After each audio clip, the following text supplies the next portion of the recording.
Holy readers, welcome back to Holy Holy. This is episode 39, and we've got some exciting things to talk about today. So let's talk about the reading from September the 23rd to the 29th, Ezra 1 through 4, Haggai 1 through 2, so we finished that book, Zechariah 1 through 9, Psalm 84, 85, 113, 127, and 129, and then Luke chapter 7 through 13. So remember that we have been discussing the exile, where the Jewish people are deported from their land. They go into exile in Babylon and Syria and different places because of their faithlessness to the covenant of Yahweh. They weren't faithful. God expelled them from the land. So from the destruction of the second temple to the edict of King Cyrus, the decree saying they could go back home, that's about 50 years. But the whole Babylonian exile is about 70 years. And so we start from the beginning of the Babylonian deportations to the decree from King Cyrus. So that's about 70 years. And 70 is an important number in Jewish literature and Jewish history. Remember that King Cyrus is the one that's been prophesied by Isaiah hundreds of years before, saying that there would be a king named King Cyrus that would allow Israel to rebuild. Well, Isaiah wrote that before the destruction of the temple and before the exile, which is really, really powerful. But Isaiah 44:28, it says, "Who says of Cyrus, he is my shepherd, and he shall fulfill all of my purpose. Saying of Jerusalem, she shall be rebuilt, and of the temple, your foundation shall be laid."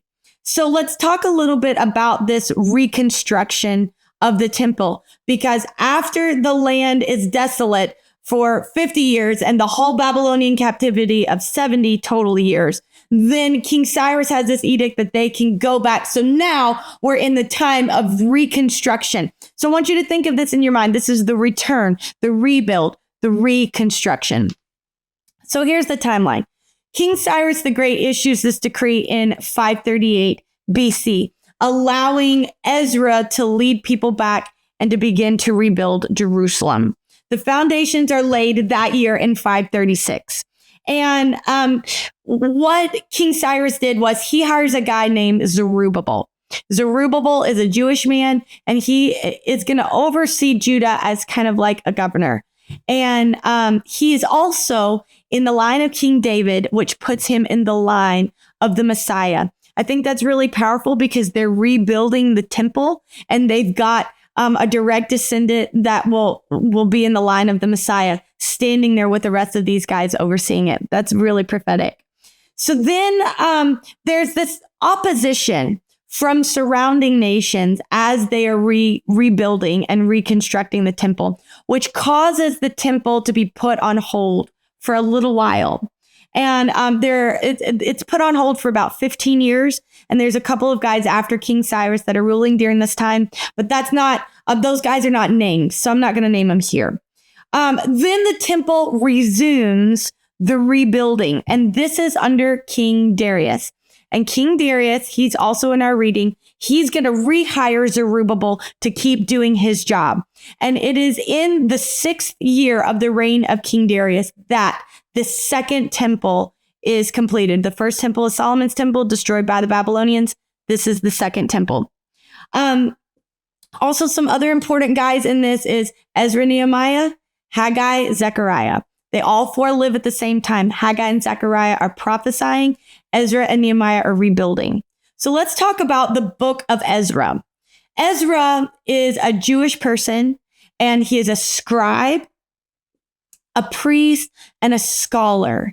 And when the king of Persia, King Cyrus, issues this decree, it is Ezra that leaves and goes to Jerusalem to begin the rebuilding. And so it happens in two sections. You've got chapters 1 through 6, which are the return of the exiles, and they return under Zerubbabel. And then you've got chapters 7 through 10, which are Ezra's reforms. So today, let's talk about chapters 1 through 6. So chapter 1 is where King Cyrus, king of Persia, issues his decree and allows the Jews to return and rebuild the temple.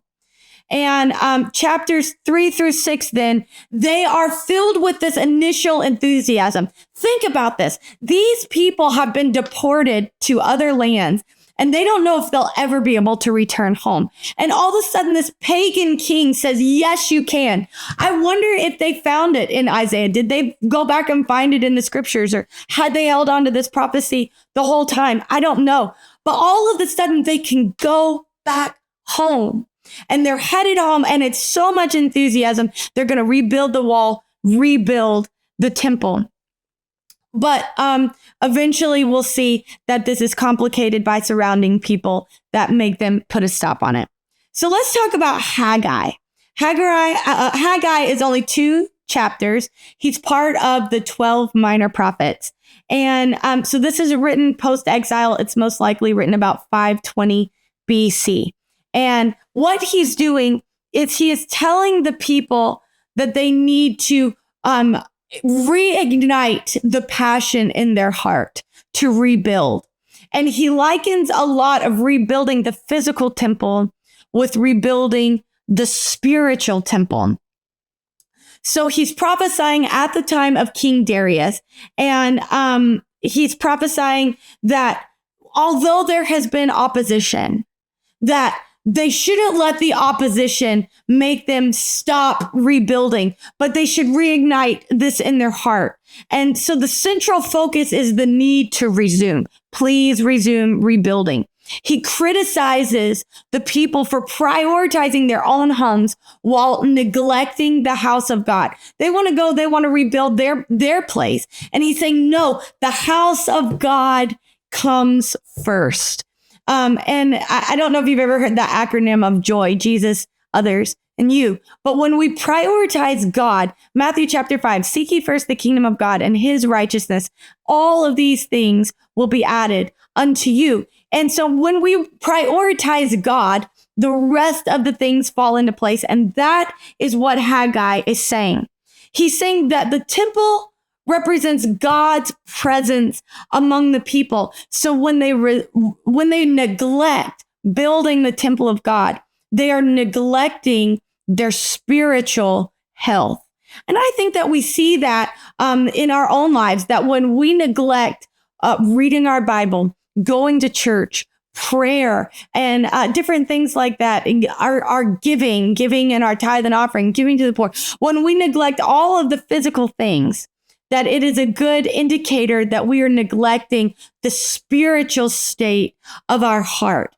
And so what Haggai is saying is rekindle the passion in your heart, but do it by rekindling the reconstruction of the temple. And he says, when you commit to the renewed faithfulness to the covenant and the renewed faithfulness to the rebuilding, that it will bring about prosperity and divine favor. And I believe that for me and you too, friend. Luke chapters 7-9. Let's talk about those for a minute. Chapters 7-9 are still focusing on Jesus's ministry in Galilee.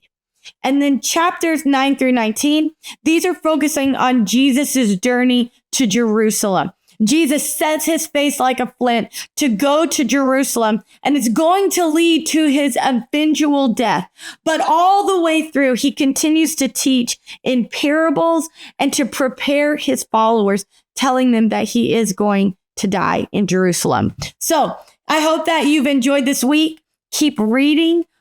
Keep praying. Message me with any questions or comments that you have. Jasmine at regenerationnashville.org. Find us on YouTube and Facebook, Apple and Spotify, all of those things. Like it, share it, tell your friends about Holy Holy and all that God is doing here. I love you so much, and I'll see you next week. God bless.